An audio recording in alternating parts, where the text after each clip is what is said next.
Hey guys, Manitove here again. No, it's been a while, so let's hop right on into it, doing an after-action review of a Guild War today.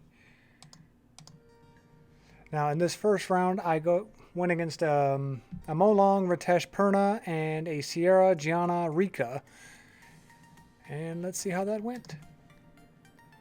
Now, in the first match, the reason why I brought Iris was for the strip and stun capability along with the silence. I brought Velajewel for the fire HP leader and the 3-turn immunity, and Perna I brought for sustain.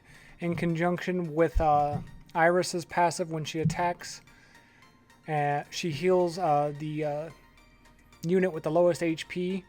So I figured that would be enough sustain to go ahead and tank through whether it be Reckless Assault or multiple Perna procs.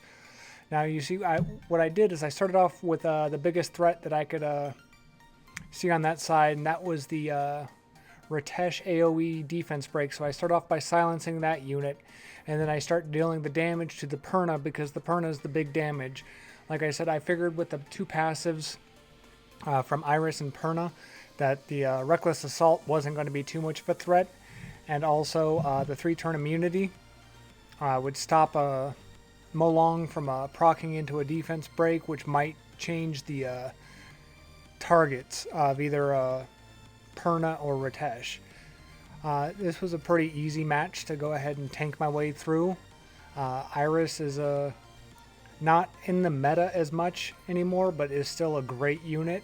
And as everyone knows, Perna is OP, and a properly built Velajewel is a game changer. I really like Velajewel. I think as a unit, it is really undervalued by some people. You do see Velajewel's relevance in even the current meta of RTA in certain situations. He is picked over some other units. Mine is currently on a speed defense build.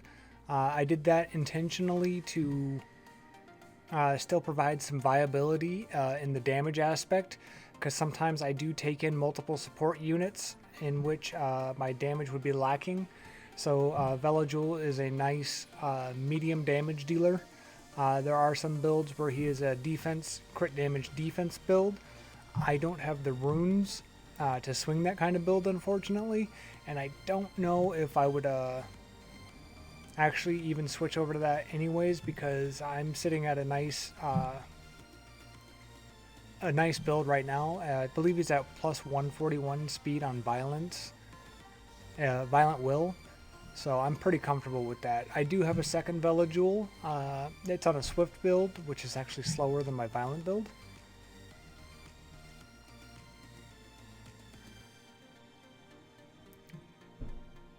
Now that round is over. The next round, this was me pretty much cheesing out. I took a Leo, Vanessa, and Harmonia. The whole purpose of this was to just have Leo tank everything and then torrent and kill off the units one by one. Harmonia brings in a cleanse and an immunity. Vanessa's there for the automatic res with attack power. For Leo, because I do intend on having him die.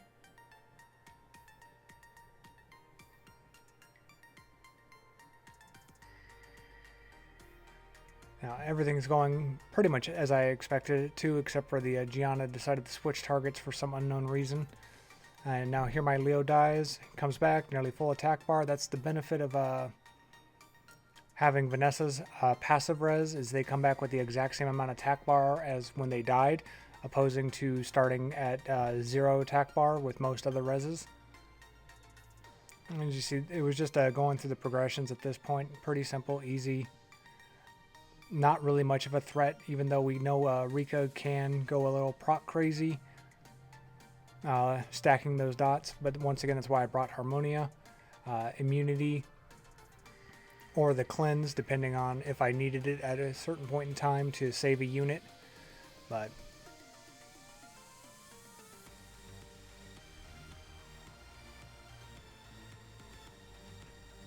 The only downside of this comp is my Vanessa is not really on a damage build, so it is a little bit of a stall. Now I'm going to go ahead and show the runes. Like I said, plus 141 speed on violence and will for my Velajul. I really enjoy Velajul. It was actually the most sought after unit when I started. This is my Iris, plus 131 speed on Despair Broken, I believe. Yes. Oh no, Despair Revenge. That's right. Pretty meta build. My Perna, not really overly powerful. Violence, energy, and that's just because that's what I had laying around when I got Perna. My Leo, fastest monster in the game, 100 speed. Vampire Broken. Once again, still trying to work on the second Nemesis rune for him. That is my Vanessa. 100 resistance plus 111 speed on violence energy. Once again, what I had around. Not really my meta units that I particularly rely on. Actually, I just started Devilmonning my Vanessa. I've had it for 4 years now. But because of its prevalence in RTA, I have started taking more of a notice, so I will probably be improving on those runes soon. Now, in the second match, I went up against a pretty common defense, which is Jean, Eladriel, and the Water Beast Monk, Chandra. And the second round was a Bulwark, Lima, and Skogul. Now, not really too sure what's happening with that second defense, but like I said, this first one's a pretty meta defense. You do see that from time, or more often than not. Once again, with the same team, just because there wasn't really much of a threat on this team. There's no defense break. The only form of real CC is the taunt and possibly the Chandra being first skill stun or being built on despair. But most of them are typically built on violent. So I really didn't see a reason. I figured I could just tank through this one. It's a little bit slow on the clear, but I'm in no danger of ever losing this match. I start off by focusing the Chandra because I want all the skills to go that way via the heal and the invincibility from Jean. I switched over to Eladriel though because I figured after the heal was used that I might have an opportunity to just take down the Eladriel. Typically in these comps, the thing that will wreck your day is the Chandra proccing into that multiple defending scenario where he has defend on both units and he's counterattacking each time. So that's essentially what I try to eliminate is my biggest threat on this comp. That's why I usually go for Chandra first. But just I had an opportunity to take out that Eladriel and I saw it was relatively squishy by comparison to most Elads that I might run into. So I decided to switch targets and just move on over.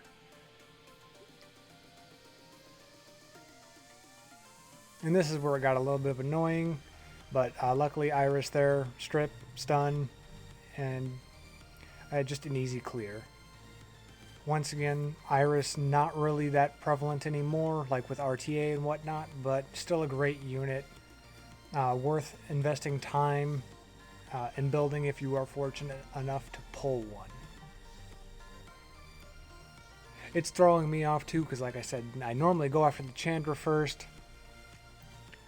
Especially because I have 2 fire units here. I figured that might actually take a little bit longer after seeing how squishy that Elad was. This one was, like I said, I didn't understand this defense when I saw it. So I figured, honestly, to just play around. So I brought Lauren for attack bar manipulation. I figured I would never let that Skogul move. I brought the Ariel and Wind Warbear just in case if for some reason that Skogul was on a super fast Vio set and got first turn and was able to get the rock up and drop it. All 3 of these units would have no problem tanking that. I can sort of see some synergy with Lima and Bulwark, but overall this is a slow, unreliable defense, so I'm pretty sure they were just not even worried about getting a complete defense successful. More of like I would assume a farm style defense with a little bit of a flex of an LD. Lauren is an amazingly great unit. I'm pretty sure most of you guys know that by now. Mine isn't even on the fastest bio set, and it still does its job of dictating turn order and just single target CC. And then I don't even know if you noticed, but I did land a heal block as well with Lauren's S2, which made the match go a little bit faster. And most people don't think about that as a great utility in Guild Wars, but it does help. Once again, you're seeing the build and the runes of the units in the match.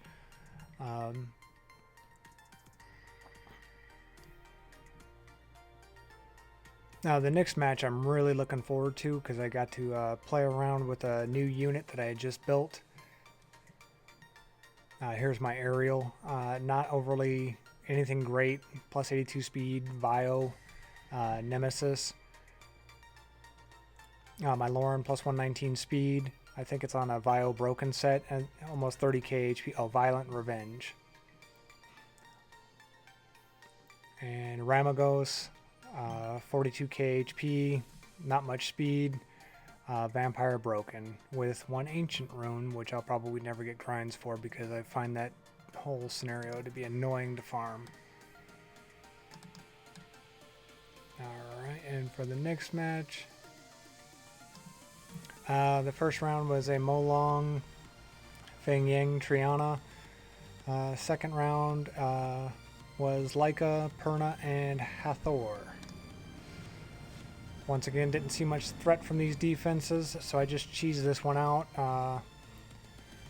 The whole purpose of this is to get the rock up in the air as quickly as possible. It doesn't really matter what the other team does at this point because I've already won. But they did have 100 IQ Molong on their side. But get the rock up in the air, then kill one unit, and then Skogul drops the rock, and it's an easy victory.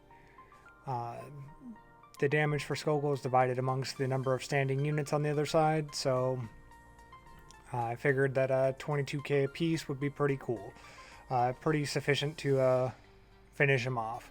Now this is one I was honestly just wanting to test out this new Water Fairy, and I saw 2 fire units on the defense. The defense didn't make much sense other than probably trying to sneak in a fast Hathor and then hopefully nuke one unit down.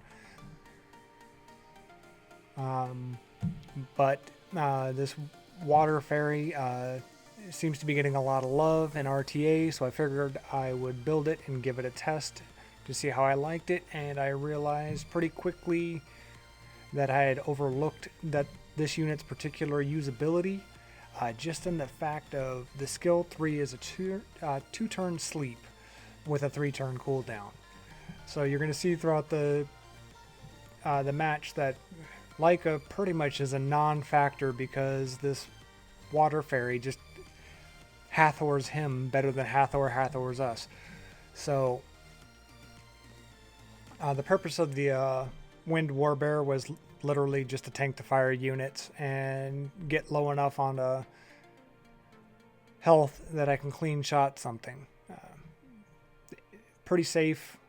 This 2A Warbear, I don't think you should overlook that either. The defensive stats it gets, mine is on mediocre runes, and I would even say that that is an overestimation. And for anyone in my guild that knows me, I don't invest much time into my towers or my flags, so it's not like I'm overly compensated in that aspect either. Like, I think my HP tower for arena is only at 50% done. I think my highest flag is only +4 at the moment. I do know that I should focus on them, especially if I want to get more competitive in certain areas of the game, like Guild War, Siege, and RTA, but the hunt for Ganny is real, and as soon as I get Ganny, I'll start focusing on that. Until that, I'm getting my wind scrolls. Here's my first Skogul. I do have two. This one's on like almost a complete broken set of everything just to maximize the HP. This is my Amesity, plus 143 speed. Gets the job done at my current level to outspeed most of the time. My Bulldozer is at, I believe, over 20k a hit, or pretty close to 20k on skill 3, so nearly 40k damage on Rage Will. My Water Fairy is on Trash, because that's what I had it on to level it, and I'm just waiting for FRR to go ahead and give it a proper bio set. But as you saw, even on Trash runes, against a defense with 2 fired units, it handled its own very well. And here's my Ramagos once again. Nothing too spectacular on a violent or vampire broken set. So that is my after action review. I hope you guys enjoyed it. If you have any questions or comments, please leave them below. Hit the subscribe button, hit the bell. Looking back to get back to more regular videos now that things have settled down in real life. And I look forward to seeing you guys in the next video. You guys take care.